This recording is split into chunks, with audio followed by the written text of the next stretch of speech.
భోజనాలు అయిపోయినాయండి మీ, అందువల్ల సాలిడ్గా కూర్చుని ఉన్నారు. నేను ఇంకా బ్రేక్లో వచ్చానులేండి, అందుకని. గౌతమ్ గారు అంటే మధ్యలో అడ్డొస్తున్నానండి.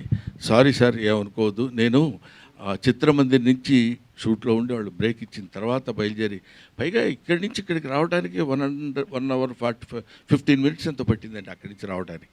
So I'm sorry for that, really I'm very sorry.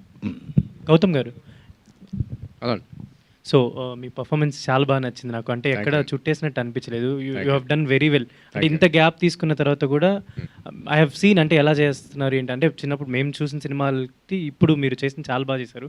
And ఫర్దర్గా స్క్రిప్ట్ సెలెక్షన్ గురించి కానీ ఎలా ప్లాన్ చేసుకుందాం అనుకుంటున్నారు? ఫర్దర్ స్క్రిప్ట్ అనేది నెక్స్ట్ స్టోరీ ఏదైతే చేస్తున్నామో అది సీన్ చూపించారు దాంట్లో. అది ఆ లాస్ట్లో ఒక సీన్ ఏదైతే ఉందో అది మేము ఆల్రెడీ షూట్ చేసిన సినిమా, నెక్స్ట్ జరిగే సినిమాలో అదే సీన్ అది. సో నెక్స్ట్ చేసేది మాత్రం అదే సినిమా అండి, వైబ్ అండ్ సినిమా పేరు.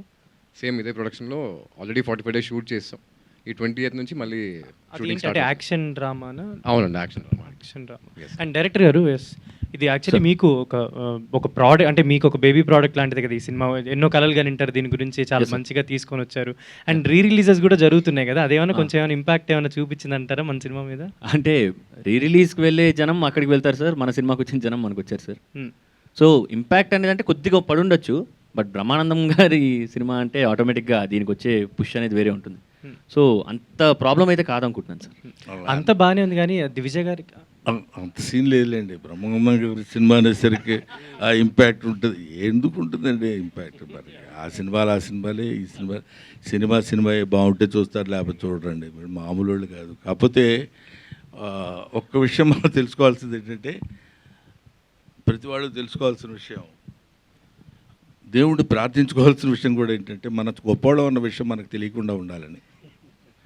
అది దేవుడికి ముందు అందరం మనం పెట్టుకుంటే, నేను ఎంత గొప్ప ఉండొచ్చు, నా లోపల గొప్పతనంతో భుజకీర్తులు తగిలించుకుని భుజాల మీద పెట్టుకుని వచ్చానుకోండి, పుళ్ళు పడతాయి తప్ప అవన్నీ తీసి పక్కన పెట్టి బీ ఏ హ్యూమన్ బీయింగ్, హాయిగా ఉంటుంది. నేను వాళ్ళ ఇన్ని సంవత్సరాల తర్వాత మీకు ఒక చిన్న విషయం చెప్తున్నాను సార్.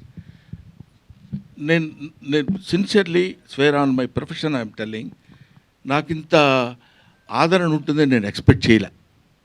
అది ప్రొడ్యూసర్ గారు ఎక్స్పెక్ట్ చేసి ఉండొచ్చు, డైరెక్టర్ గారు చేసి ఉండొచ్చు, కానీ ఎందుకంటే చాలా కాలం ఇందాక తమ్ముడు అడిగాడు, ఏమంటే ఈ మధ్య కొన్ని సినిమాలు మీరు దూరంగా ఉంటున్నారు కదా. నిజంగా ఉంటున్నమాట వాస్తవమే.